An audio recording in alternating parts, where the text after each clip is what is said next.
Well, it's 9 a.m. in Shanghai, Shenzhen, and here in Hong Kong, you're watching The China Show. I'm Stephen Engle with Annabelle Droulers. We're counting down, sorry. All right, we're starting the show, but we are counting down to the open of markets in Greater China. And our top stories this morning are Asian stocks jumping. That's after the US and global shares hit a fresh record. Tech in focus as investors rotate into other sectors on spending and valuation concerns. Well, Broadcom slipping in late trade as a strong forecast fails to meet investors' expectations for AI revenue. Also ahead, Chinese policymakers signal modest stimulus for next year. That's after shaking off the impact of US tariffs. And Softbank is said to be considering potential acquisitions, including data center operator Switch, as it seeks to ride that AI boom.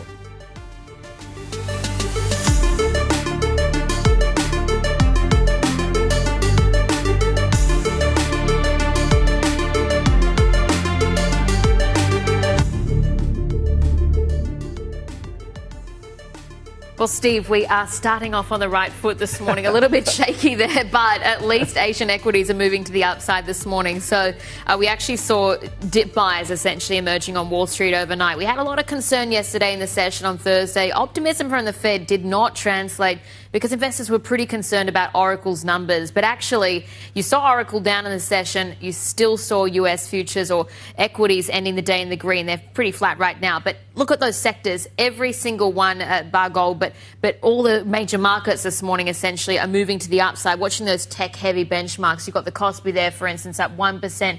Also Taiwan just coming online, 0.7 to the upside as well. So that momentum, it's that question. We've got those rate cuts that are underway. We've got a new Fed chair coming in as well. Earnings are trending higher. So it does look like the bull market maybe is positioned pretty well heading into the end of 2026. We might get that Santa Claus rally after all. But let's take a look at the Golden Dragon Index, because here we again saw some modest moves to the downside. It's that big tech theme still playing out, and you are seeing tech really leading the gains so far in the session today. But also what we're seeing for futures. Let's take a quick look what we've got for the China market open this morning. But it really comes down to that Central Economic Work Conference. We got that readout.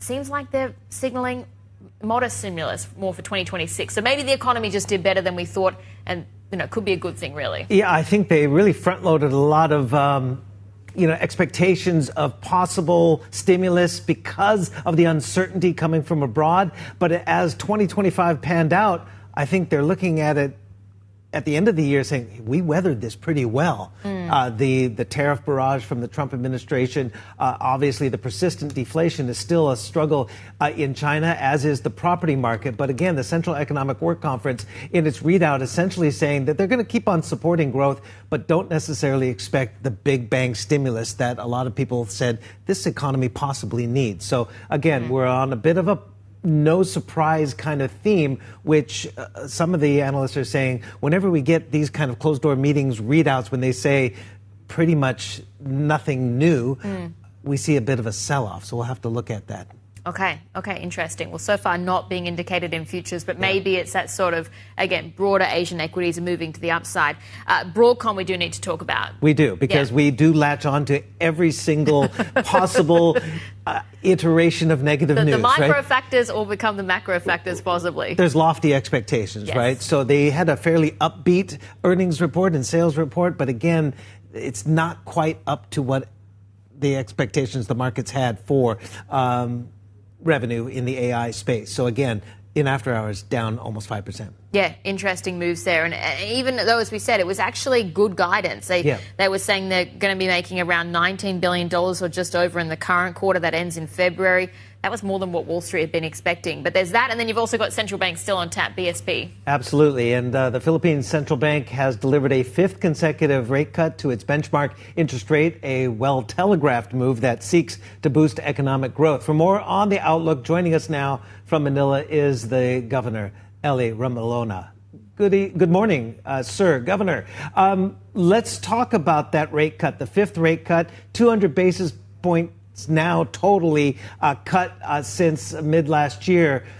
You've indicated this might be the last, but again, if economic conditions deteriorate further, you are also open to more cuts. What are the data points you'll be looking at going into the fourth quarter data and the like? What specifically would you look at to possibly continue the easing cycle?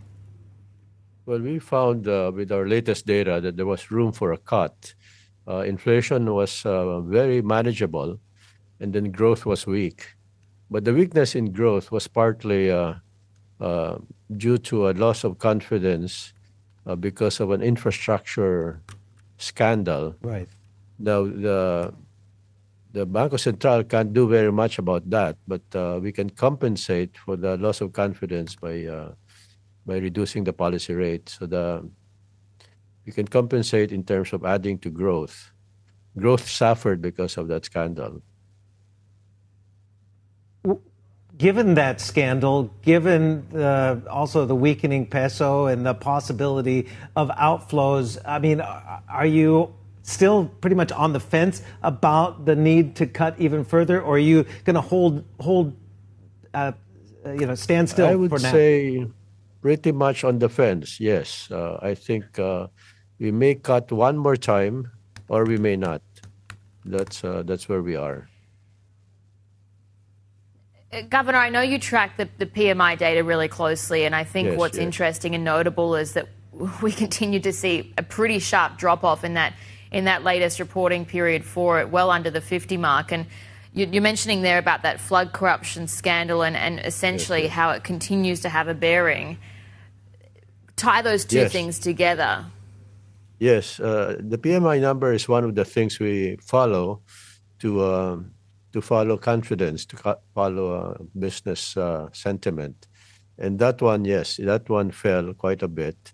It's recovered a bit. We also look at the stock market, by the way. The stock market fell by about 11%, and it's recovered by 7%. So that's where we are. Okay, but... Yeah, okay. So then just for people that aren't familiar, just this massive corruption scandal, it essentially involves billions of dollars of pesos, or billions of pesos rather, in flood control projects, and the way that money was being spent and siphoned off, essentially. But how long do you see the impact then persisting? Do you see it going well into next year? Just give us a sense of that. We think the effect of it will continue into the early part of 2026. In the meantime, prosecutions are going on, restitutions of the money, that's going on. And then we also are beginning to reform the tax system and the way these projects are budgeted. And so that I think that's a part that's good news. The government is using this opportunity to improve governance, I would say. How does it, Governor, directly impact the decisions you need to make? I was reading some comments from Fitch in this part of the world saying if the political turmoil and the unrest, if you will, surrounding these protests continue well into 2026, which some expect to do that, fiscal policy implementation could be at risk, confidence, business and consumer confidence could be at risk, and also, the sovereign credit ratings could be at risk. Yes, the demonstrations have been relatively peaceful, so it wasn't as bad as we had feared. At the same time, as you suggested, Standard & Poor's actually affirmed their positive outlook for the Philippines. So they discounted the flood control scandal. Let's talk about the peso, if you could, because do you see it possibly weakening further, testing that 60 to the dollar handle? Actually, what happened yesterday is the peso strengthened. I think the peso viewed our decision as a kind of a hawkish decision. So it actually strengthened quite a bit yesterday. But are you intervening in the FX market? I know you said... It's closer to 59 than to 60. It is at 59 right now, but it's weakened about 6.74% since May 23rd. So there has been a weakening trend. Yes. What's your stance right now? Are you intervening? We're intervening a little bit. We're not intervening to hit a target for the peso. We're intervening just to dampen volatility of the peso. And which tools are you calling upon then to do that? Oh, we're using the usual tools. We either sell dollars or we buy dollars. It's a How do you see, sir, given the weaker peso right now, what are you expecting for remittances, which are a big part of the influx for the Philippine Central Bank, essentially increasing because of the weaker currency and stronger currencies outside of the country, obviously, possibly boosting remittances? We're seeing remittances remain strong, and actually exports have been better than before. So on the balance of payment side, it's not a drag on the peso. The market seems to have interpreted our forward guidance as a hawkish forward guidance. That's why the peso strengthened yesterday. Let's talk about the inflation forecast that you've made as well, Yes. because I know at least on the supply side, you look particularly at factors, electricity, food prices. We've continued to see on the electricity front, the biggest one, yes, maybe a bit of a moderation in the first half, but definitely a pickup in prices in the second half. What's the risk then from that? Well, we have a high inflation scenario. So these are the risk factors. The risk factors are the price of oil and the price of food. So these are supply factors for imported commodities. Then locally, as you mentioned, we have regulated electricity prices, and those prices could go up. But that's a risk. It's not our central scenario. What is your central scenario then? The central scenario is for inflation to be within target, very close to 3% by the end of 2026, and also on target, a 3% target in 2027. That's a central scenario. How does that impact then your possible change in your interest rate scenarios? You've basically eased for the better part of the last year and a half. If you get from 1.5% current inflation to upwards of 3% inflation, do you see a change in focus for rates become a little bit more hawkish, or is the growth concerns and the scandal and all the other issues with the peso and the like be the counterweight? Yeah, so because we're in very good shape when it comes to inflation, then the focus, as you suggested, will be on growth. If growth is weaker than we had hoped, then we would cut. But as you know, we're looking at the output gap, and so if the output gap turns out to be more negative than we thought, then we would ease. It's not looking that way, Stephen. So obviously you can't predict what the data is going to be telling us in the fourth quarter, but how has the fourth quarter looked? We've seen some weakness, obviously.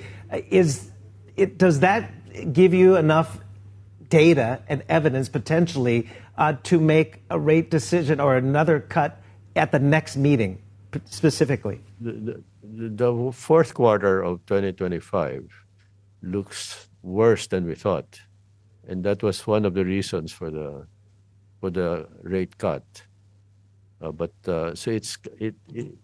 Then the latest data seem to suggest that the recovery will be delayed by a quarter or two.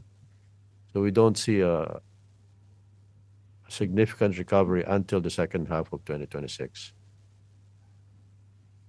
What about the external factors? Because, of course, you track exports closely. They've held up mostly.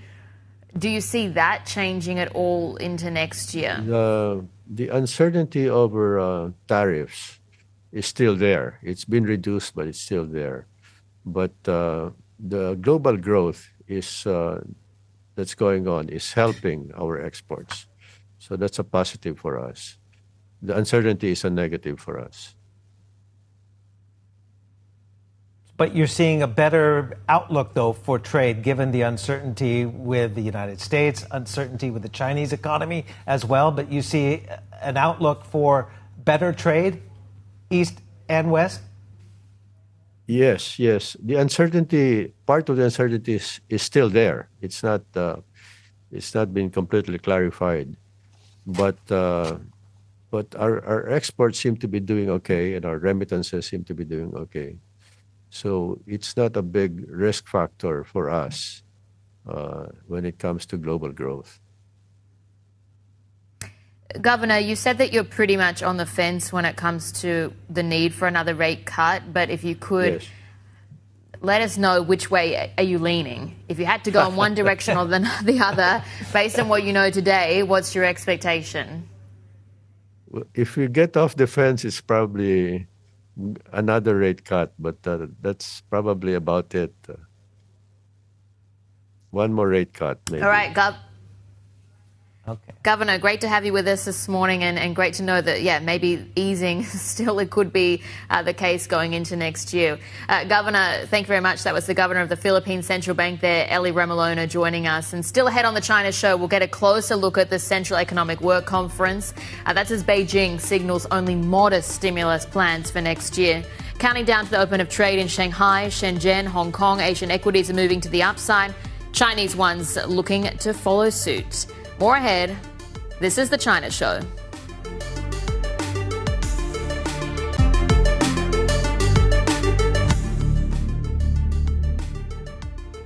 And welcome back to this Friday edition of the China Show here on Bloomberg. Here's our agenda. It's going to be a busy Friday, as it usually always is, heading into the weekend. We're going to get a couple of bond sales in China.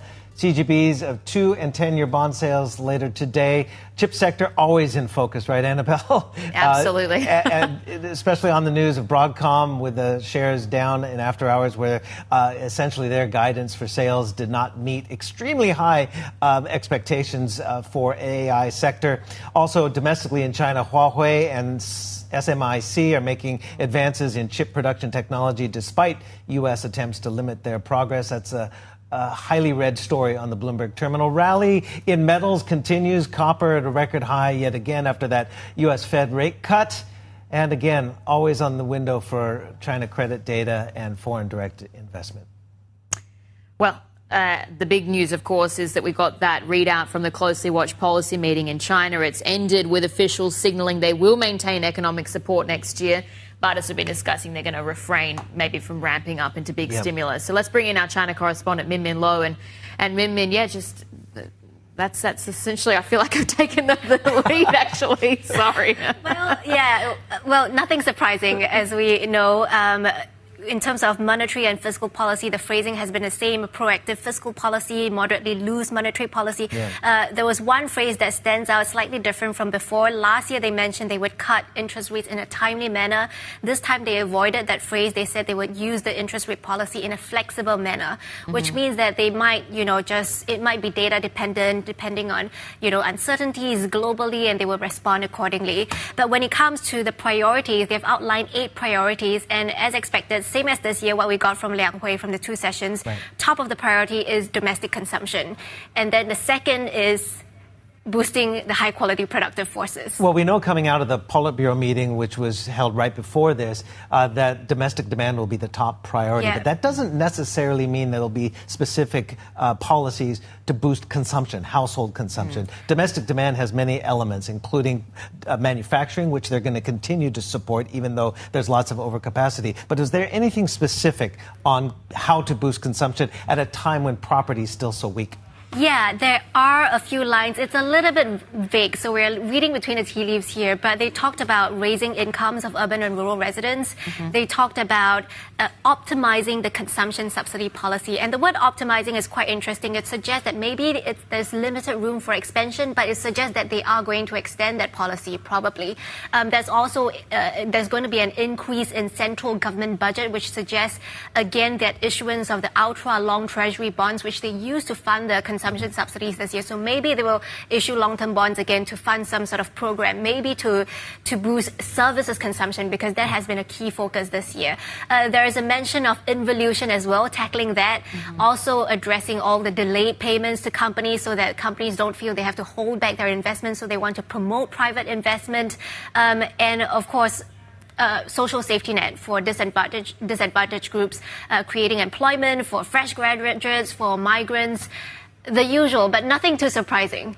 What about on the property front? Because we did get quite a lot on that side, and there was a focus on property stabilization, but again, not really that new either, I guess. Yeah, I think this is quite disappointing because there are 8 key priorities, and resolving risks in property sector is number 8, the lowest on the priority list. And they mentioned, that they want the government to, they're encouraging local governments to acquire the existing housing stock, converting it into affordable housing. But that hasn't worked. That's how they. Yes, they have already done Local governments don't want to buy things that have a low ROI. Yes, exactly. So, it's not new. They have already tried that, and that's a problem because this property sector crisis has been going on for 4 years. They have tried many different solutions, and yet we don't see a sustainable recovery. So what's going to make this different is the big question, and I think analysts are quite disappointed about that. In fact, UBS, an analyst there, is saying that he is expecting home prices to continue declining for at least 2 more years.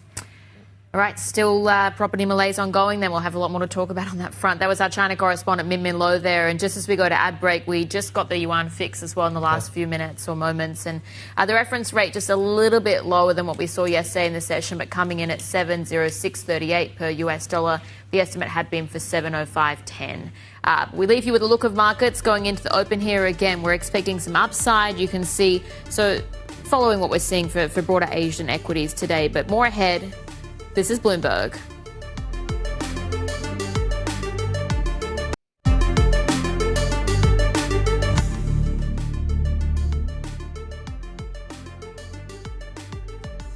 You're watching the China Show and taking a look at some of the movers in the early parts of the day. So SMIC, Huawei in focus here, but specifically SMIC and also, of course, Huawei not traded. But we are getting a report out from Tech Insights, the teardown firm, saying that SMIC and Huawei are making a lot of advances in their chip production technology despite US efforts to curtail them. So those ones there to watch. But also let's take a look at what's happening in the property space this morning, because as we said, yes, maybe the lowest priority out of the Central Economic Work Conference, but still China is vowing to stabilize its property crisis, even though, as Min Min said, just told us, we could still see prices decelerating for 2 more years. And finally, going to ad break here with a look at mining shares ahead of the open. We're seeing them rising across Asia, specifically in Australia, but we have seen the Fed Reserve interest rate cut boosting gold, silver and copper.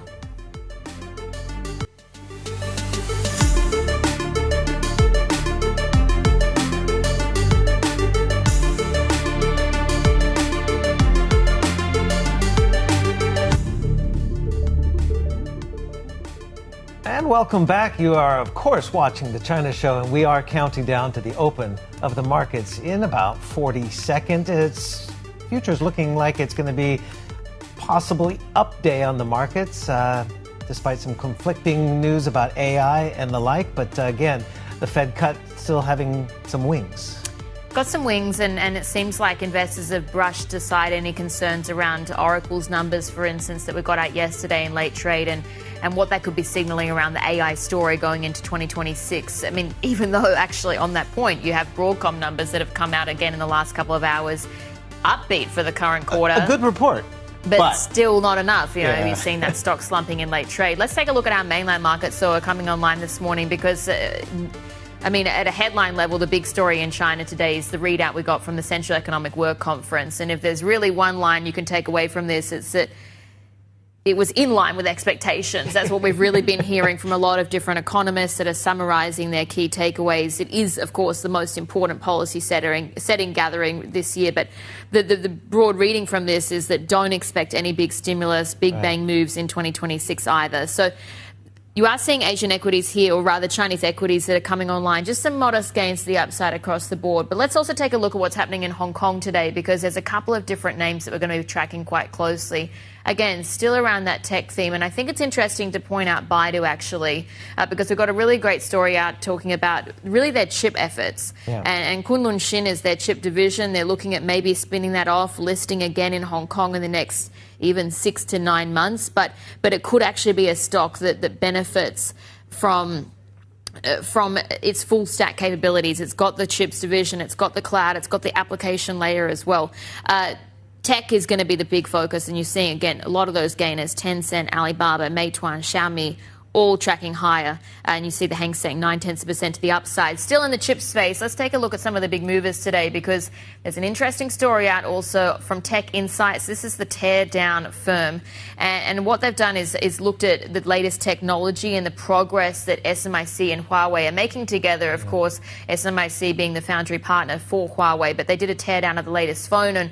And what they found is that actually it's showing their latest technology. Still not quite up to the efficiencies and the yields of Taiwan Semiconductor or Samsung, but they're gaining. No, exactly. I mean, they're still off that point, but at the same time, you do see them even getting creative with the architecture that they use as well to try and at least build those supercomputing clusters and try and get something that at least looks a little bit more comparable.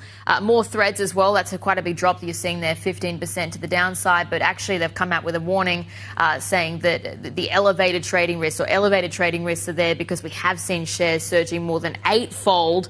This is, of course, a company that only just listed in Hong Kong last week. Yeah. With a huge, even up to 500% surge at the open.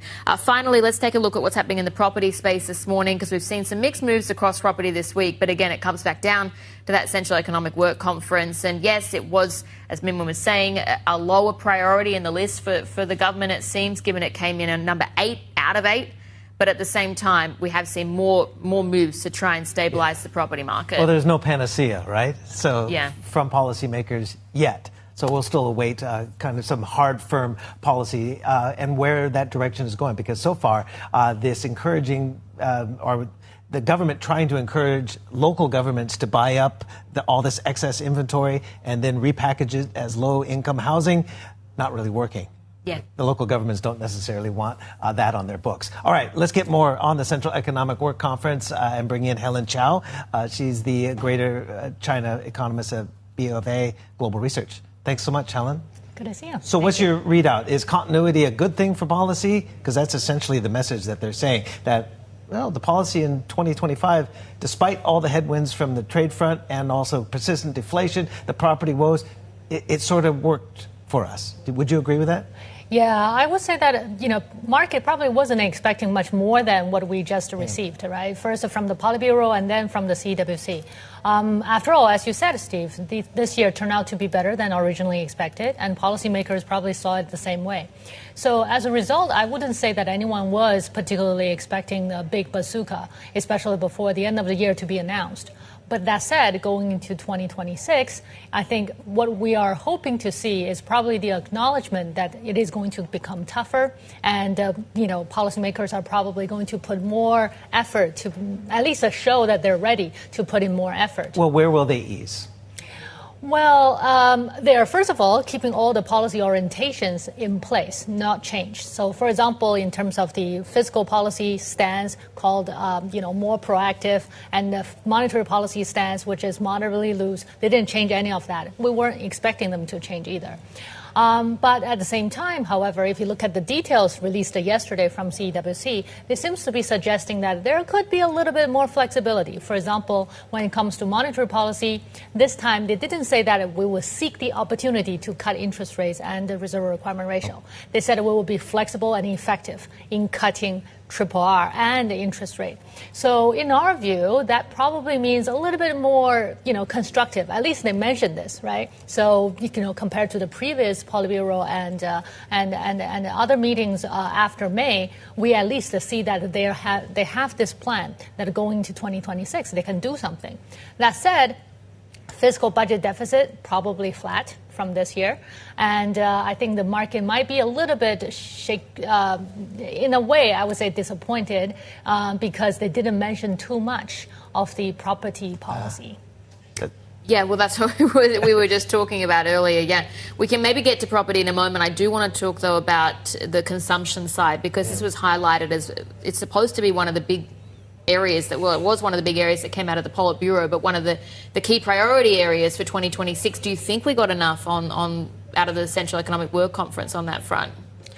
Well, CWC set the policy direction for 2026. I think that it has basically prioritized this consumption, kind of focus, etc., and also mentioned some of the long-term goals. For example, a lot of the people talking about the pro-birth subsidies, right? So those, if you have a baby, you got 300 per month.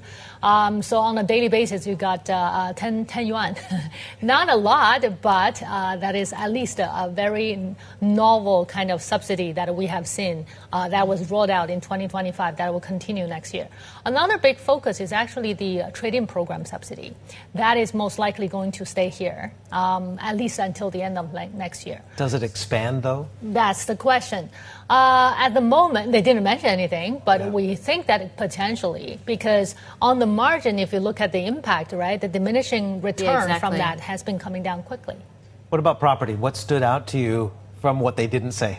You are the expert. Not about what is said, all right? Right. Also about what it hasn't been said. First of all, if you look at the property mentioning, it has been pushed down from number 5 to number 8 bullet, and therefore that probably means less important compared to before. But secondly, I would say also very importantly, the language has been slightly tweaked. In the previous Politburo meetings, we saw that they called it 止跌企稳, which is prevented from further slide and let's achieve stability. This time they didn't mention that word at all, since it hasn't been achieved. But it did mention that from a risk prevention perspective, they want to make sure that there is no more downside risk materializing in this area. So I think that, again, it confirms our view that there is no kind of positive, catalyst coming in, but more about preventing the downside from happening. What do you think, then, that means for the outlook around fixed asset investment, for instance, into next year, the deflation trajectory as well? What happens, do you think? I think at the moment, fixed asset investment growth is probably under the most pressure. We saw that at the beginning of the year, single month growth, FAI, was at that time at about 5%. However, on a single month basis, this has come down to 0.5% in June and minus 11.3% in October. We're not sure about November yet, but we think it's probably around like double-digit level, a contraction. So this is not so much because property has done much worse. It's actually because infrastructure and manufacturing fixed asset investment, which used to be holding up reasonably well, now is sliding really fast. Right. So we are expecting this to probably be, hitting us in the worst time around now, like in Q4. But in Q1, we think that it will probably do a bit better, especially helped by some recent policy stimulus measures. So how does the National People's Congress then take these marching orders, if you will, and put it into legislation and policy? When Li Qiang in the first week of March gives his growth target of around 5% or whatever it might be, what will be those specific policies that is going to boost consumption, boost domestic demand, and put that floor on property? Great question. Two very important points. First, as you said, Steve, very likely that they're going to keep the growth target unchanged at about 5.0% next year. This is because it's the first year of the 5-year program, and probably it will look a little bit unusual if they downgrade, right, in that first year. So most likely they're keeping it. But 5% next year is going to be not an easy piece of cake like this year. This year wasn't easy in the first place, but next year is probably going to be tougher. So we are expecting policy easing to step up. That includes, but are not limited to, for example, monetary easing such as interest rate cuts, RRR cuts, and as well as more fiscal easing, not just restricted into the central government budget deficit number per se, but more broadly. We are expecting leverage ratio from the public sector to go up so that they can actually put a cushion to the current deceleration, especially in the infrastructure investment slowdown. You're just back from Beijing late last night, so thanks for joining us early this morning. But what was the tone of the conversations you were having there? Well, I think that policymakers in general are quite confident, and they are quite satisfied with what we have seen so far. So that's in line with our expectation. And I think that people are cautiously optimistic about next year, both in terms of domestic demand using different measures to support, but at the same time, not the least, because that they are also expecting the trade environment to turn a bit better, especially between U.S. and China. We probably have seen the worst.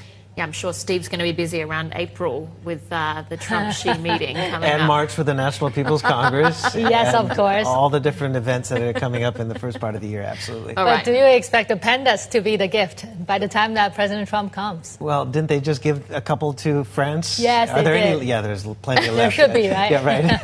The panda stockpiles. Okay, I didn't know we were going to talk about that. Helen, thank you very much for joining us Thank this you. morning. That was Helen Qiao there, Chief Greater China Economist at BofA Global Research, and taking a look at Chinese onshore markets as we go to break this morning. And actually, we're seeing some downside pressure. So flipping from positive in futures, we're coming online to the downside this morning. But more ahead, this is Bloomberg.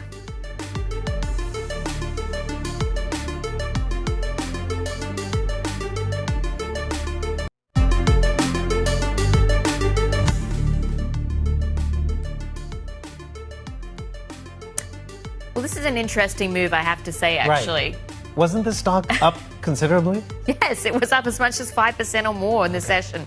So it was a really strong start for Softbank at the open in Tokyo, but actually over the last couple of hours or hour or so, it's flipped into negative territory. So let's get more on this, because part of that move we were talking about was Softbank essentially looking at potential acquisitions that could include the data center operator Switch, as founder Masayoshi Son hunts for deals amid the AI infrastructure boom. So let's bring in our stocks reporter, Alice French, joining us for more. So, Alice, this might not have been the narrative you were expecting either to come and talk about with us, but what's happening, and tell us more about this latest development.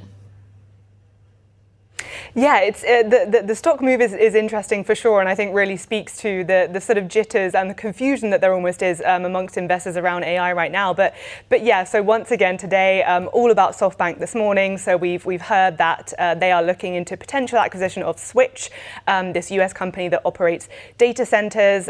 We heard last week that they were also looking into potentially acquiring Digital Bridge, one of the PE backers of Switch. So this is all part of Masayoshi Son's, his big bet on AI. We know that this year they've been piling lots of money into the space. Of course, they have collaborations with OpenAI. We know that they're looking into potentially acquiring the robotics arm of ABB, kind of trying to go into that physical AI space. So this is really kind of just the latest development in that string of those investments. And look, they've really been peddling the AI message this year, and the stock had done really well. It was up over 100% at one point. We're now looking at around an 80% gain so far this year. But I mean, you can see from the chart that the stock has suffered in the last sort of month or so, down over 30%. And I think there's we know that there's nerves in the market about how much money these companies are piling into this AI and data centers, right? Well, Alice, is that possibly, why the stock shot up at the beginning and then has pulled back? The due diligence out there, of course, and the concerns are that there's just been overspending on data centers, and it's going to see a softening. Is that the possible reasoning?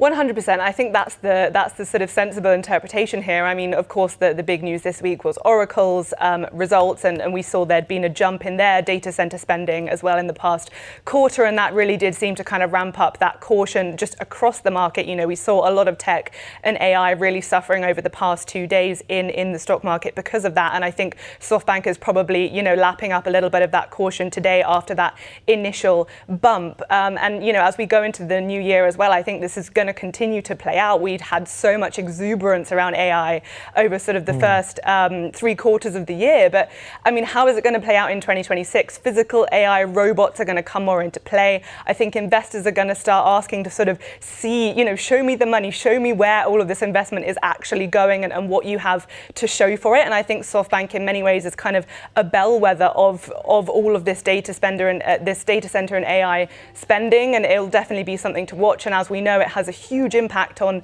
the whole Japanese stock market, particularly the Nikkei 225. So it will be interesting to see how it ends today, I think.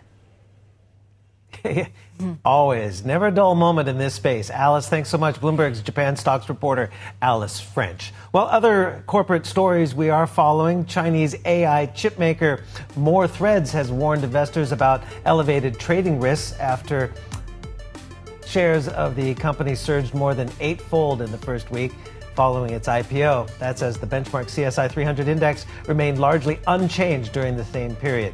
The loss-making company also cautioned about uncertainty surrounding its new products, noting that they have not yet generated revenue. Well, Disney shares closed higher in the U.S. after the company announced it's licensing some of its iconic characters to OpenAI for the use on the startup's video platform. Disney has also agreed to take a $1 billion stake in the startup. While the deal covers some of the firm's more famous characters, it does not include talent, likenesses, or voices. Well, Lululemon CEO Calvin McDonald will step down at the end of January as the company works to reignite growth. The CFO and Chief Commercial Officer will serve as interim co-CEOs while the search for a replacement continues. Meanwhile, Lululemon shares surged in extended trading after the athleisure giant raised its full-year earnings per share guidance. And Uber CEO Dara Khosrowshahi says the company expects to offer robotaxi services in more than 10 markets by the end of this year. He spoke to us exclusively in Hong Kong about those plans and why he's optimistic about their growth potential in Asia. The APAC market and in particular the North Asia markets as well, they are huge growth markets for us. And if you look, for example, in the rideshare business, over 30% of our global first trips coming into the category come from the APAC region. The area is growing very quickly, including taxi as well, which is actually one of our newest products on the platform. So for me, coming here, seeing the teams, meeting with local business people and regulators, and talking about how we can be part of the future growth of the region is really what my agenda is. Early this year, you also put out a statement on the robotaxi push as well. Yes. And so the Middle East and Asia were the markets for 2025 Yes. to launch. And we've seen, of course, that initial deployment in the Middle East already. What's happening on the Asia side? Well, lots of discussions on the Asia side. I think what's really important is to set up a regulatory framework to go forward. For example, Hong Kong has various trials and pilots going on, and in many other markets, we're talking to regulators about how we can be a part of shaping rideshare and autonomous rideshare going forward. The technology is absolutely getting there. These are the robot driver. It doesn't get tired, doesn't get distracted. And we very much look forward to working with various authorities to introduce rideshare into the markets. We're now live in 4 markets now, as we speak, in the U.S. And in the Middle East. Yeah. And I expect to be in 10-plus markets by next year. And we want those markets to be in the Asia-Pacific region as well. Where then in Asia do you think is the most likely place? We'll see. I think that certainly Japan has great potential. They are behind on their regulation. They are behind in their regulation, but I think that they also understand that with an aging population, there's a real need for transportation, not just in the large cities, but in the rural areas. And for example, I experienced that personally going to Kaga City. And where we have communal rideshare and kind of took a rideshare trip and understood what the needs are there. So we're talking with various countries, regulatory authorities. I think Japan is going to be a part of it. I certainly hope that Hong Kong is going to be a part of it. Australia, where we were just talking about, is a huge market for us. So we're having those dialogues, and I think that the picture will shape up over the next 2 years, because the technology is definitely getting there. That was the UBS CEO, Dara Khosrowshahi, speaking with us earlier, and I think it was quite ambitious what he said. Looking at 10 different robotaxi markets by next year, they're only in a handful already, just basically in the US and the Middle East. So to scale up to 10 is quite significant. So I really pressed him on, could it be Hong Kong? Because we know Baidu's Apollo Go is doing their trials now. Yep. Is this the market possibly? Yeah, well, China has a bunch of sandboxes and test areas and in the real street situation. But again, is it next year for full-scale adoption? It seems, yeah. I mean, lots of regulatory questions in the meantime. But if you are a subscriber and you want to rewatch that interview, you can via our interactive TV function. That's TV Go. You can also become part of the conversation by sending us instant messages. So do check it out at TV Go. This is Bloomberg.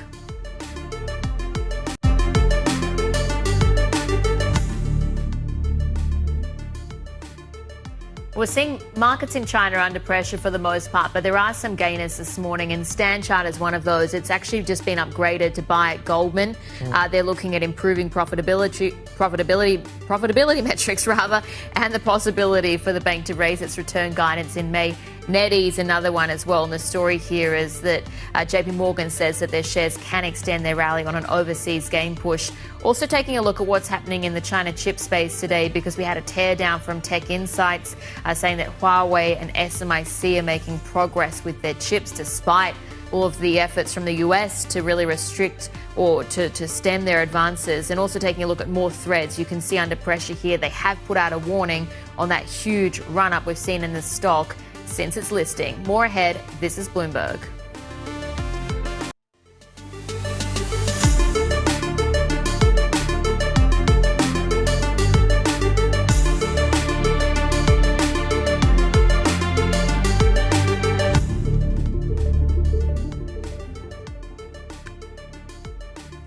Welcome back to the China Show. Taking a look at the Hang Seng half an hour into the session. Actually, there's quite a bit of divergence you're seeing A and H shares today, because the Hang Seng is continuing to track higher. Given what we had in the US session overnight, it was strong. We saw some fears around what was happening with Oracle, late trade yesterday when we got those numbers, but it didn't really extend overnight into the US because dip buyers started to emerge, which maybe wouldn't have been anticipated, but you certainly saw that VIX tracking back down as well. So it seems like really people were taking it in their stride, essentially, the figures as well. So we are just taking a look at broader markets today if we shift on and see there, but it is the tech-heavy gauges that are very much the focus for us. You can see the Hang Seng Tech Index, for instance, again, up 0.9%.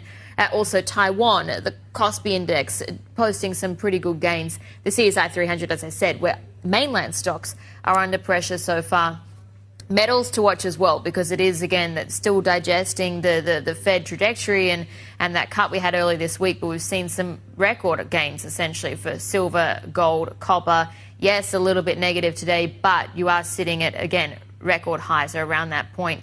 Asia mining stocks, of course, the beneficiaries out of this sort of environment. You have seen a lot of those gains, particularly notable what we see in the Aussie ones, but even the likes of Zhejiang Mining, for instance, in China, up 2.5% so far today, Steve. You know, those discrepancies you were talking about in the AI theme really played out on the market as well with Broadcom, because their results were pretty good overall. But again, they didn't necessarily in their guidance meet the lofty expectations for the AI market. The stock slipping in after hours after its sales outlook for the AI market didn't meet those expectations. Also, they didn't give revenue outlook for the AI market in 2026.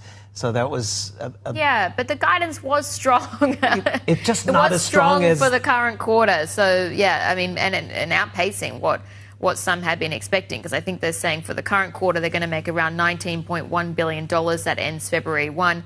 Analysts were looking at around 18.5 on average, 18.5 billion that is, but certainly does have ties into some of the biggest players in the market, the likes of OpenAI, Anthropic, Google, or Alphabet as well. That's right. So we're also tracking the readout from the Central Economic Work Conference in Beijing that came on the heels of the Politburo meeting. Essentially, they signaled that Beijing will maintain economic support but refrain from ramping up big stimulus for 2026. It shows that policymakers are essentially, Bell, content with the current pace of policy, the current policy framework, allowing them to stick with manufacturing-led growth while also encouraging consumption.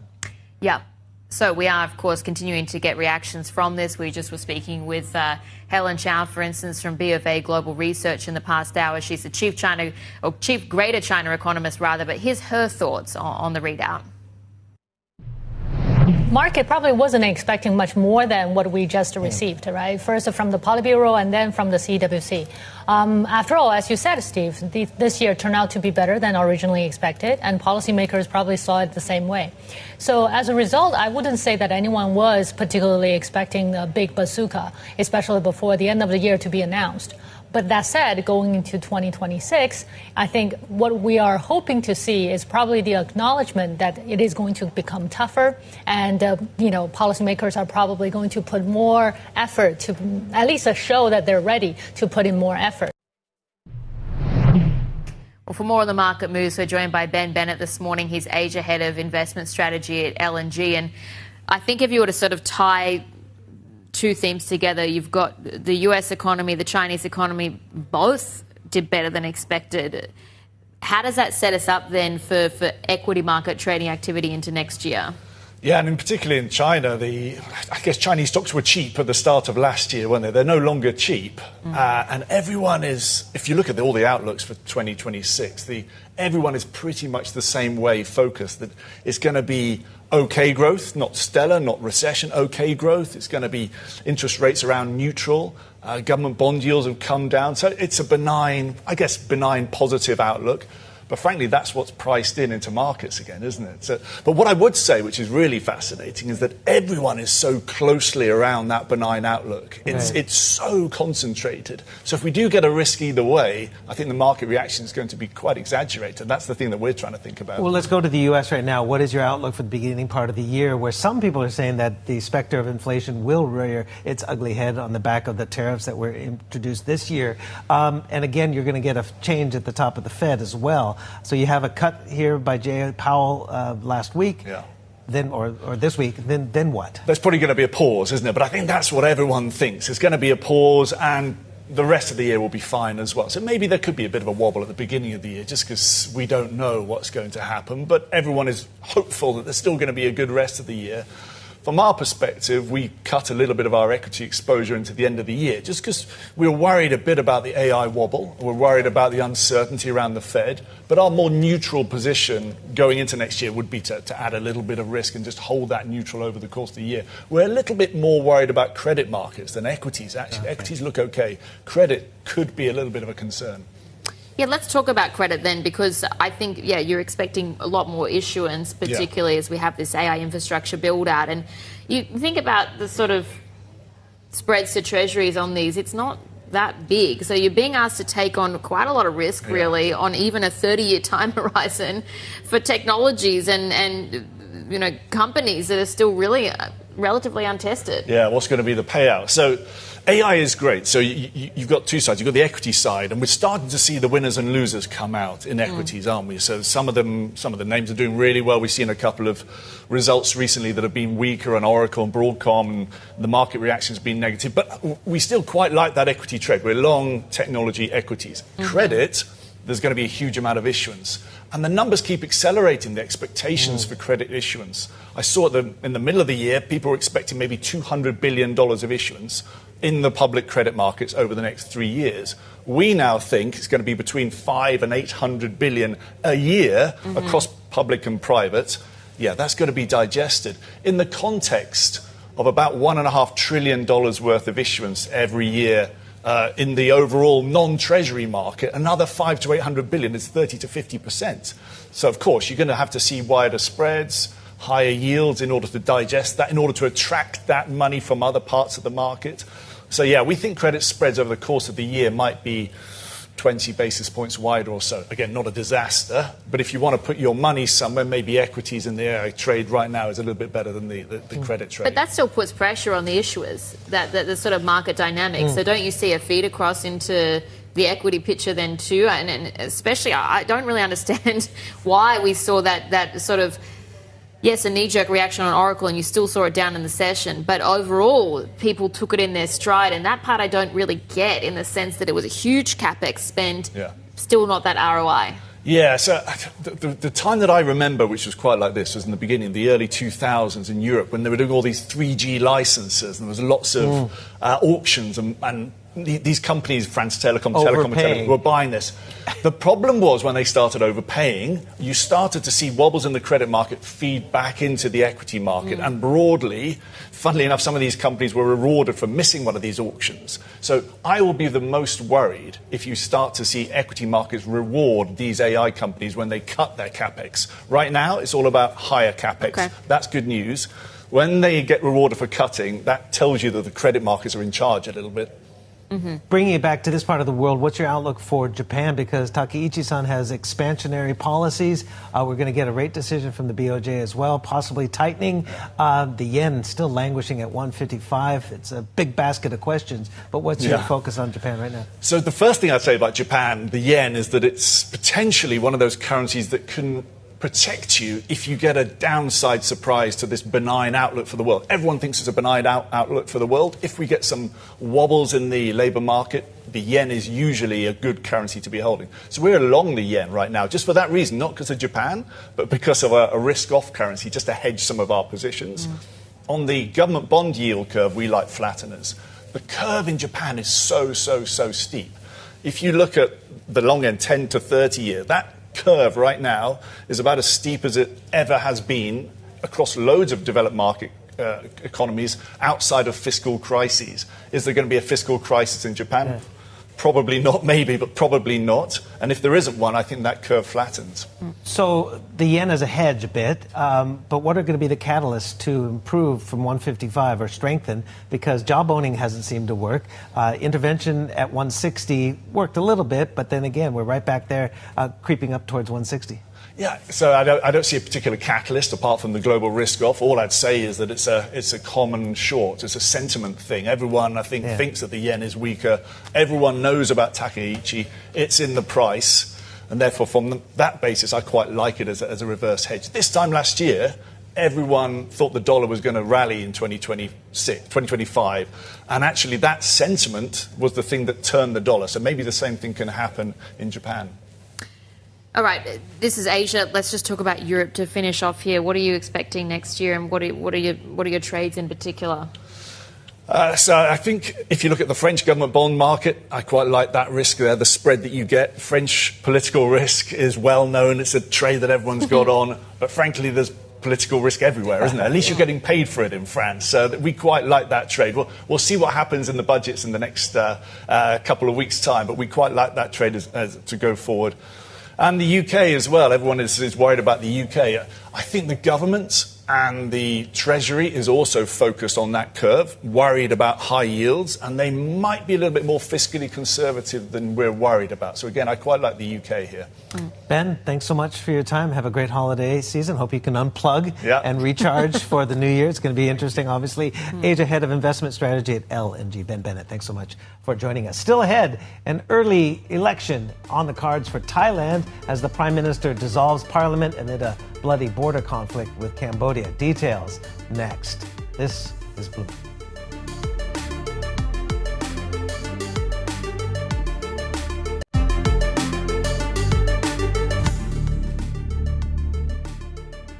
And welcome back. You're watching The China Show here on Bloomberg. Well, Thailand is heading for an early election after the Thai Prime Minister dissolved parliament late on Thursday.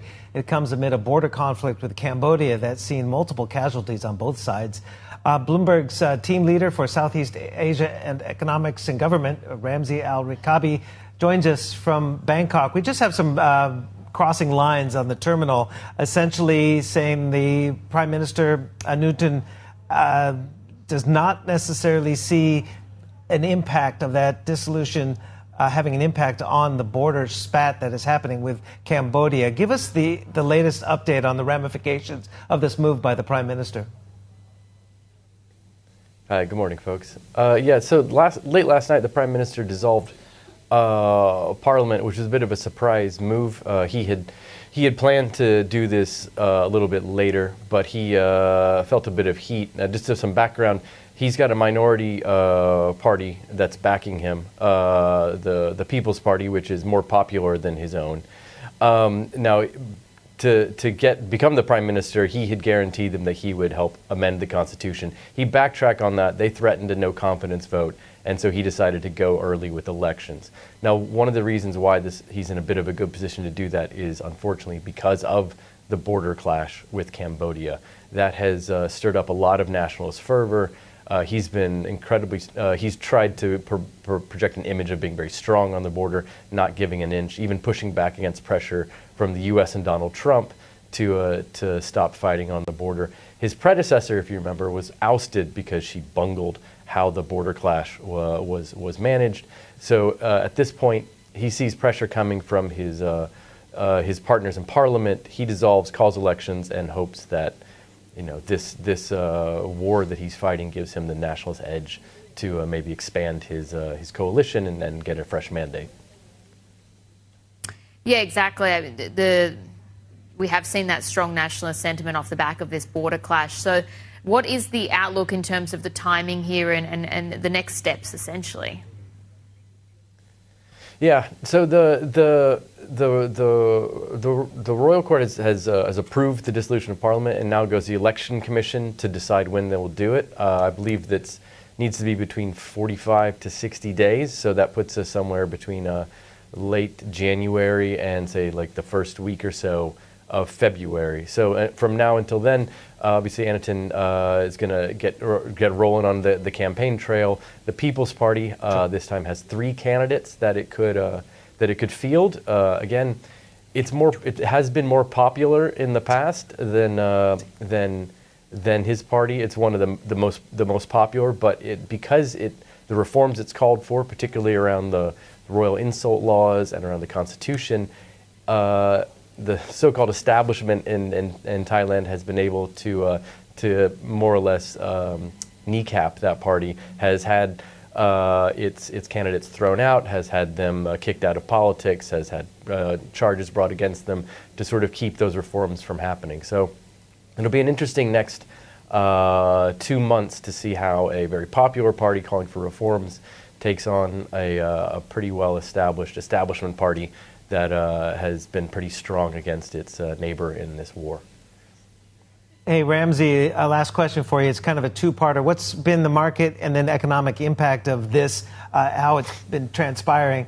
And then where's the wild card, Donald Trump, who said he's going to be giving a call to the governments in Bangkok as well as in Phnom Penh to try and use his leverage? Where do we go from here with that?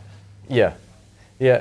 The market impact will probably be negative, and that's and Thailand's been seeing a lot of that. I believe I'm not sure if I get this right, but I think the Thai index is like the 4th worst performing in the world right now. So they've been on a slide. The economy is growing at a pretty anemic rate. I think in the last quarter around 1.2%.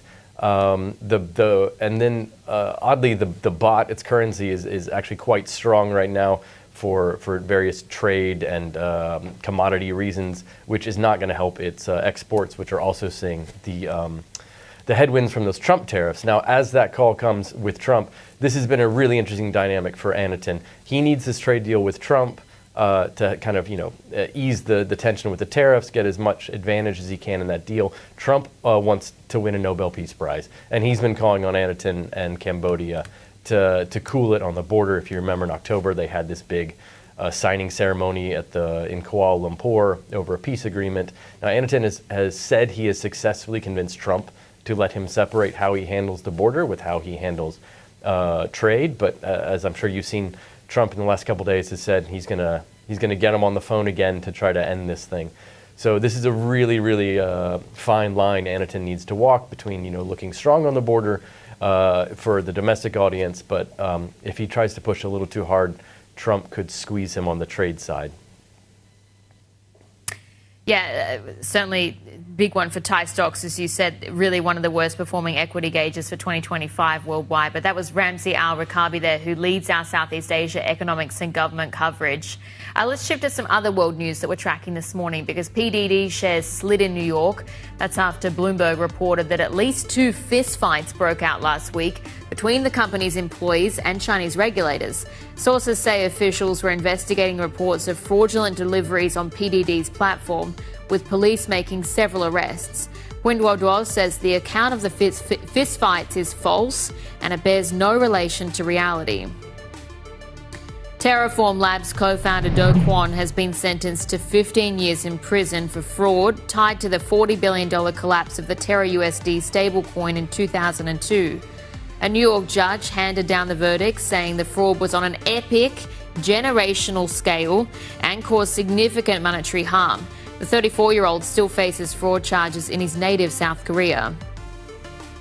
Ukrainian President Volodymyr Zelensky has floated the prospect of allowing Ukrainians to vote on whether to hand the Donbass region to Russia. He says the Ukrainian people must have a say on the matter, whether in the form of an election or referendum. Ukrainian territory is at the center of ongoing discussions among Washington, Kyiv and Moscow as its negotiators inch toward a potential agreement to end the war.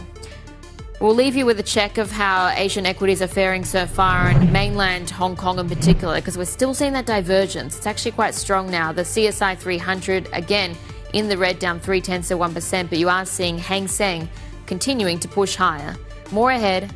This is Bloomberg.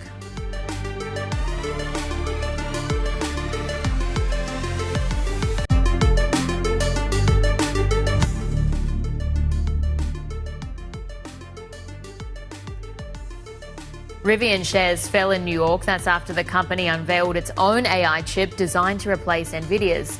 The automaker announced it will equip its upcoming R2 Sport utility vehicles with Rivian chips and a new LiDAR sensor. Its CEO told us the move is part of a broader push to enhance automated driving features. So Rivian launched the first vehicles in end of 2021, and almost immediately following that, we began the process of designing the clean sheet approach to how we were going to integrate AI across the business. That's on the autonomy platform, and that's at the backbone level of the vehicle, and of course at the enterprise. And in doing that, we redefined the architecture, and the first embodiment of that was actually in our Gen 2 fleet. And so the Gen 2 fleet was a 10x improvement in the compute, dramatic improvement in the camera platform. But while that was something we showed publicly and really launched, think of it as like the data flywheel for building this large training environment for building out our foundation model, we also were developing hardware in parallel that we didn't talk about. And so that's what's going into our Gen 3 architecture. So that's an in-house processor that really significantly improves the compute capabilities in the vehicle, further enhancements on the camera platforms we developed in-house, and then the inclusion of a LiDAR in the vehicle as well. So those three pieces are the core, but the specifics are important. Wrap 1, in-house custom silicon, the LiDAR sensor, indented design. Cool. Yeah, it looks really cool. And then the work on software, that trio is specific to R2 and then R3. Yeah. But the point is that it unlocks, to your mind, a not too distant future where those vehicles will offer the owners a genuine set of autonomous capability. Absolutely, and I think an important point, I'm glad you made the distinction. There's a software element to this that with the Gen 2 vehicles, our R1 vehicles, where this is designed around an AI-centric approach. And so the way that the vehicles are operating, there's a large driving model that we continually improve through the deployed fleet, which is generating millions and millions of miles every day. Existing R1s, but the second iteration of it, what you call Gen 2. What we call Gen 2. So those launched a little more than a year ago. And those Gen 2 vehicles are part of the training flywheel for the model, but they'll also see enhancements. And so the first of which we're going to be putting out through an OTA, an over-the-air update, later this month, where we'll expand hands-free from today just under 150,000 miles in North America to over 3.5 million miles in North America. And that's where the vehicle will be able to operate with your hands off the wheel. And then shortly thereafter, in 2026, we'll add point-to-point navigation, meaning you can get into the car, plug in the address, and it'll drive entirely on its own to that address. But require supervision, and there will be attention monitoring. And so there'll be somebody in the car still, hands off the wheel, but still eyes on the road. And that's actually the demo that we're showing today. And so that's just a preview of what's to come in 2026. That was Rivian CEO Axel Granger speaking with Bloomberg's Ed Ludlow. And we saw that stock slump. It's actually with checking some other movers as well in the session today, because we're watching Samsung actually. It's a little bit higher. There is some reporting out from local media in Korea, and they're saying that Elon Musk actually met with Jay-Wei Lee at the Samsung foundry plant in Texas. Now, the background on this is that Samsung's making Tesla AI chips. It's a multi-year deal. I can see you smiling there, Steve. Well, I love the line in the story that's saying Samsung provided a dedicated workspace for Musk at the plant. So that's at his request. So Musk is going to be pretty hands-on. Yeah, well, we know, of course, that he's someone who likes to sleep in the office. So obviously he's found a new bed there, maybe. Samsung Fire and Marine, this is an interesting one as well, because the shares dropped as much as 22% yesterday, or have plunged as much as 22%, but we saw a 28% rise the day prior. Maybe there was a fat finger trading error, ETF rebalancing that increased its weighting. That was Yonhap saying that, but we'll get the details ahead. This is Bloomberg.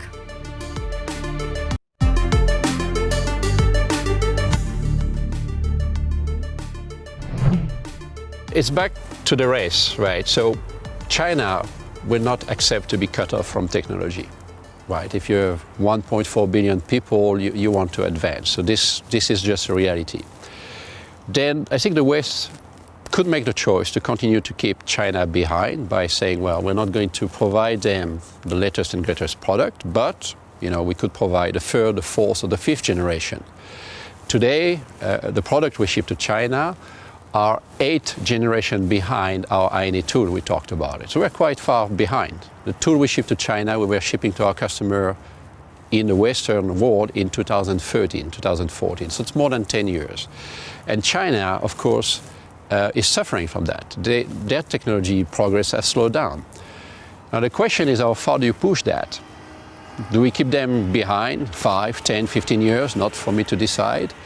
Or do we frustrate them to the point where they have no choice but to stop depending on Western technology, which for us, it means on the long term, that part of the trade is gone. They develop their own product, which they have done already for many things, and at some point of time, they could even come back to us and sell those products. So I think it's mostly time to find the right balance between, the frustration, the delay, and what could be the consequence of that. And I think that the right question is most probably, how far behind do we want China to be?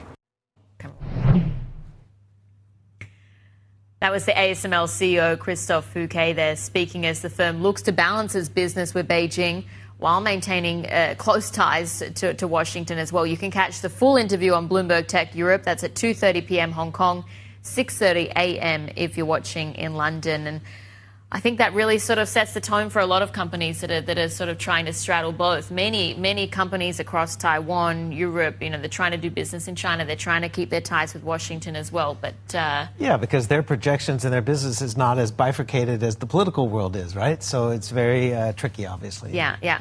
But let's get more on the broader tech outlook now. Bring in Axel Granger, co-head of APAC TMT at UBS. Joining us for your first interview. So thank you for making the time for Bloomberg TV. But let's just talk about the state of play, I guess, as we wrap up 2025. It's been another huge year for tech, and optimism around AI has continued to dominate. That doesn't look to be slowing down anytime soon either.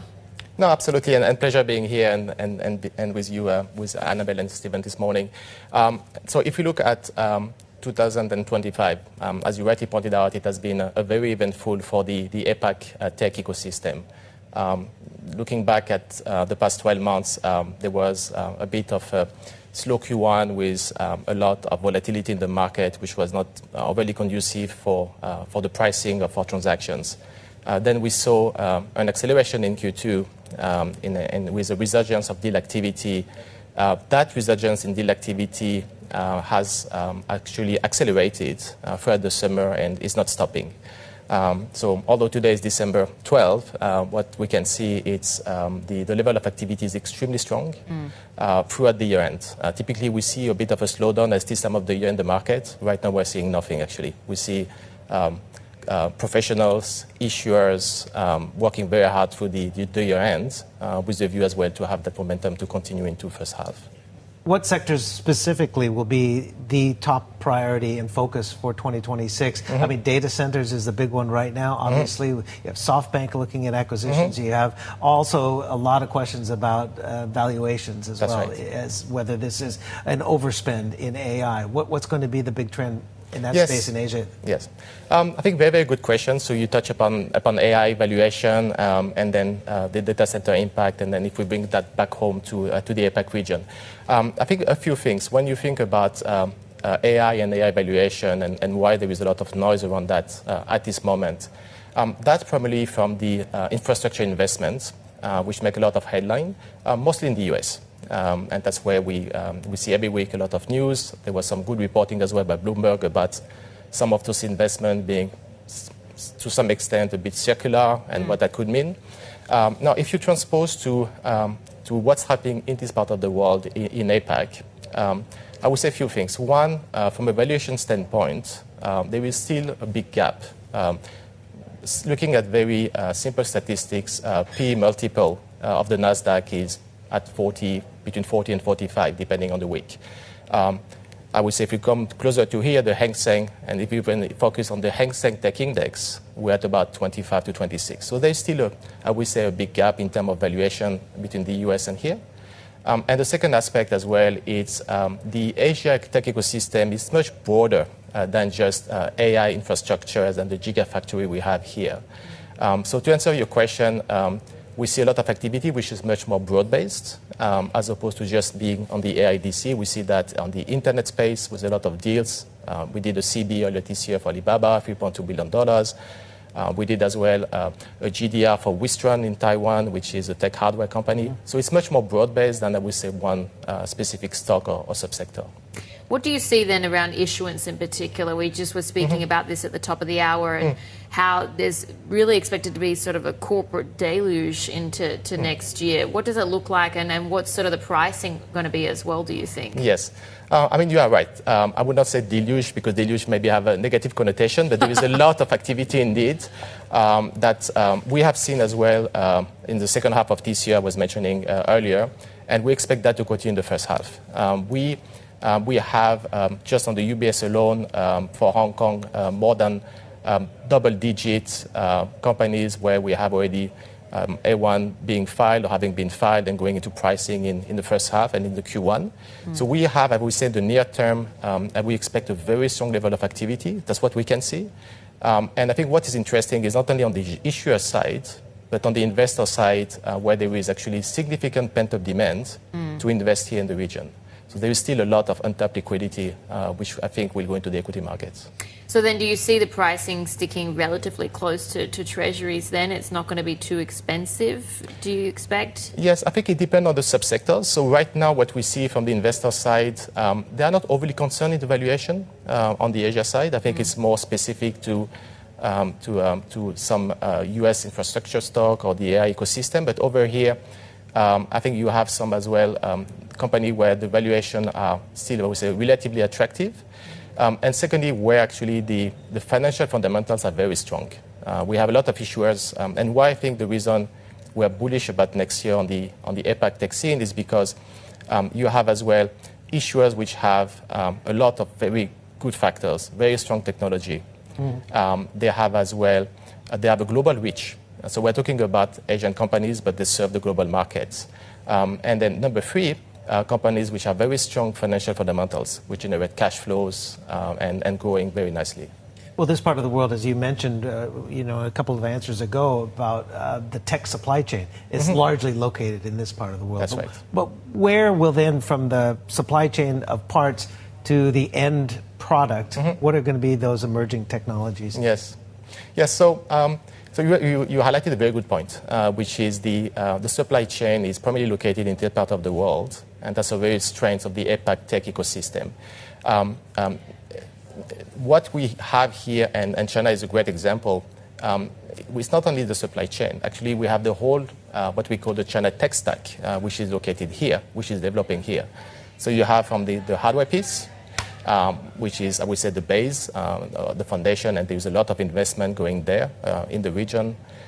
Then you have the models, the large language models coming from this part of the world as well.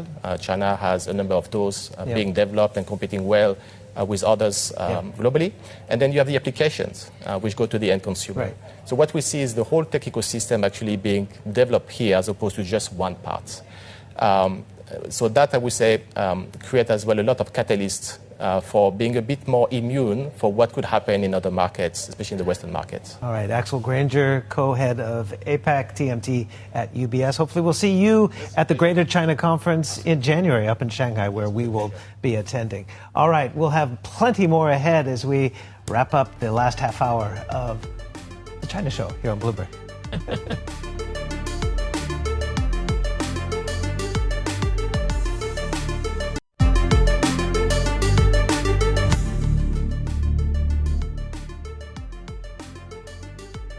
The Uber CEO, Dara Khosrowshahi, says the company expects to offer robotaxi services in more than 10 markets by the end of next year. Khosrowshahi spoke to us exclusively in Hong Kong about those plans and why he's optimistic about the company's growth potential in Asia. The APAC market and in particular the North Asia markets as well, they are huge growth markets for us. And if you look, for example, in the rideshare business, over 30% of our global first trips coming into the category come from the APAC region. The area is growing very quickly, including taxi as well, which is actually one of our newest products on the platform. So for me, coming here, seeing the teams, meeting with local business people and regulators, and talking about how we can be part of the future growth of the region is really what my agenda is. Early this year, you also put out a statement on the robotaxi push as well. Yes. And so the Middle East and Asia were the markets for 2025 to launch. And we've seen, of course, that initial deployment in the Middle East already. What's happening on the Asia side? Well, lots of discussions on the Asia side. I think what's really important is to set up a regulatory framework to go forward. For example, Hong Kong has various trials and pilots going on, and in many other markets, we're talking to regulators about how we can be a part of shaping rideshare and autonomous rideshare going forward. The technology is absolutely getting there. These are the robot driver. It doesn't get tired, doesn't get distracted, and we very much look forward to working with various authorities to introduce rideshare into the markets. We're now live in 4 markets now, as we speak, in the U.S. And in the Middle East. And I expect to be in 10-plus markets by next year. And we want those markets to be in the Asia-Pacific region as well. Where then in Asia do you think is the most likely place? We'll see. I think that certainly Japan has great potential. They are behind on their regulation. They are behind in their regulation, but I think that they also understand that with an aging population, there's a real need for transportation, not just in the large cities, but in the rural areas. And for example, I experienced that personally going to Kaga City, and where we have communal rideshare, and kind of took a rideshare trip and understood what the needs are there. So we're talking with various countries, regulatory authorities. I think Japan is going to be part of it. I certainly hope that Hong Kong is going to be a part of it. Australia, where we were just talking about, is a huge market for us. So we're having those dialogues, and I think that the picture will shape up over the next 2 years because the technology is definitely getting there. Speaking of Hong Kong, because we do see the trials that are underway and they're being conducted by Baidu's Apollo Go program. Would you be looking to work with them on that, or are you working with them on that? Baidu is a partner of ours, so we partner with Baidu. We're in WeRide, for example, in Abu Dhabi and expanding there. Pony's another partner of ours. So we absolutely expect to be on the road with all 3 of them. When you look at Chinese autonomous technology and the development there, they are one of the leaders on a global basis. And for us, we want to partner with the whole autonomous ecosystem to bring this technology to reality. I do find it interesting on Baidu in particular with the Apollo Go program because they are conducting the trials here. They're already starting to remove the human drivers across some of their markets in mainland China. And the way that you can get a Baidu Apollo Go ride in mainland China is often through a Baidu-controlled platform. Do you see that risk of them maybe pursuing that strategy here instead of teaming up with you on it? I don't think it's going to be black and white in terms of the strategy. I think that there could be many hybrid approaches. And, I compare it to the food delivery business. For example, we work with Starbucks or McDonald's that has a direct app, and customers go direct to get the food there. At the same time, they also participate in the marketplace. So I think the autonomous ecosystem will be the same way. There will be some direct some customers going direct, and we think that with the Uber marketplace, we can bring the kind of demand that over 200 million monthly active platform customers can bring to autonomous, so that we get those cars on the road and incredibly busy with very high utilization. Let's talk about the US as well, because you're partnering there with Waymo as well. Yes. In certain cities. Terrific partner. Yeah, terrific partner. Yeah. Actually, in the latest earnings, I think you said excellent as well. But in some places, Waymo is expanding into new cities without you and becoming a direct competitor. And that's something that was highlighted even by Wedbush earlier this week as being a potential risk for your business next year. How are you assessing that? Well, I think it's the same example that I gave you, that in some ways the McDonald's app is a competitor to Uber Eats, and the two can coexist. And it's very, very early in the development of autonomous. We have to make sure that we have access to autonomous technology in the major cities that have the right regulatory framework to allow autonomous.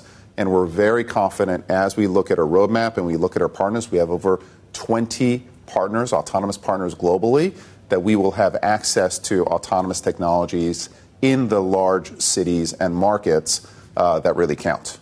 When you say access to 20 different partners, do you think that that is the way that the industry will continue to evolve, or do you expect consolidation on the robotaxi side as well, or the autonomous driving software side? What we're seeing is this is $1 trillion plus market in terms of autonomous mobility.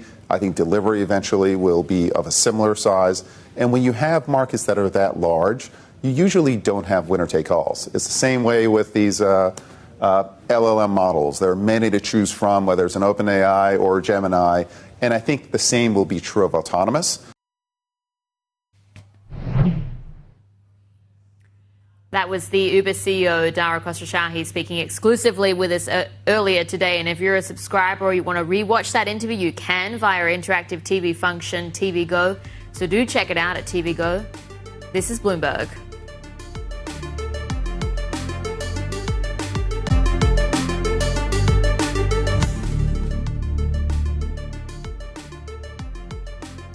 Welcome back to the China Show. Well, Japanese brands in China have not seen a large dent in business despite a prolonged diplomatic dispute over Taiwan. Data from analytics firms show some brands even clocking an increase in business. Bloomberg's China correspondent Min Min Lo is here with more on this. So what is the analytics telling us? So I think it's interesting because we have the Chinese government taking a series of measures, right, including telling people not to go to Japan. They have suspended the approval of Japanese films. They have banned Japanese seafood. But if you take a pulse on the ground and you go to the Japanese restaurants and the shops, people are still shopping there.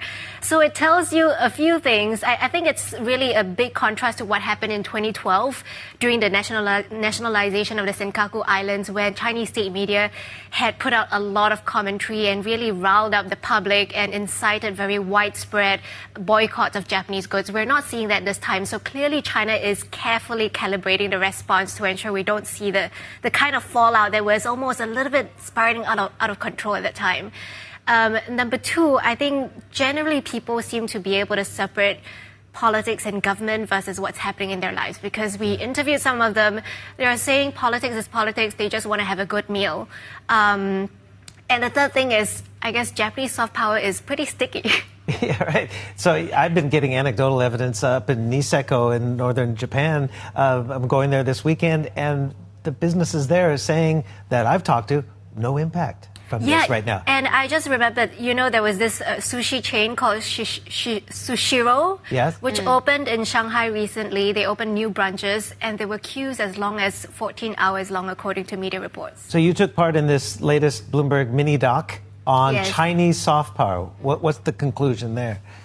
So we made this mini doc because we were just looking back at the past year. And I think one of the themes that have emerged this year is how there has been a rise of these Chinese brands, Chinese soft power, brands that you now recognize as, good quality, good branding, because in the past, China used to make all these brandless, labelless, sort of mass production type of goods, right? But now you have the likes of Pop Mart, even Lao Pu Gold, which is such a distinctly Chinese brand, so different from any jewelry brand out there. It's very, tapping on Chinese identity, the long sort of heritage of artistry from imperial days. And it's interesting to see that the rise of the Chinese soft power. So take a look at this short teaser that we have cut for you. Shoes, phones, windows to alternate realities. Many of our favourite products are made in China, but designed elsewhere. Well, that narrative's beginning to change a bit. Pop Mart shares rise to a record as the CEO announces a new mini Labubu. And the Game Award goes to Black Myth Wukong. In the past, China was creating all these low-value products, and it's very hard to gain soft power from that. But as you move up the value chain, the natural byproduct is that your soft power also increases. We will continue to actually see more of them penetrating into various overseas markets. As the power of China in the global economy has increased, it's an opportunity for them to go and invest in these other markets, similar to the way that American companies probably did in post-war America. Although no one's saying that's going to be smooth sailing. A lot of the challenges for Chinese brands, especially in the US, depends a lot on the political uncertainties that have been unfolding under Donald Trump. Some are locked out of whole markets, while others have invited a certain kind of rhetoric. The Chinese government has that data. So with Chinese brands seeming to win over global consumers, could they also help with something much less tangible? What we're seeing now is an emergence of Chinese soft power into the rest of the world.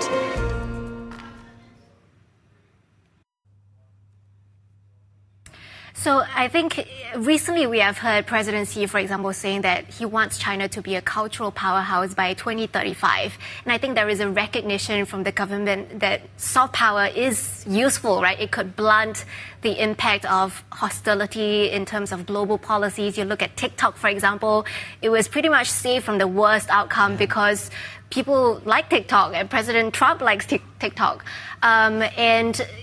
But I think what is different now is that when we see this new crop of Chinese companies, it's a natural byproduct, right, of China moving up the value chain, right. And it's not state-directed. That's the key thing. It's innovative, and it's not necessarily replicating.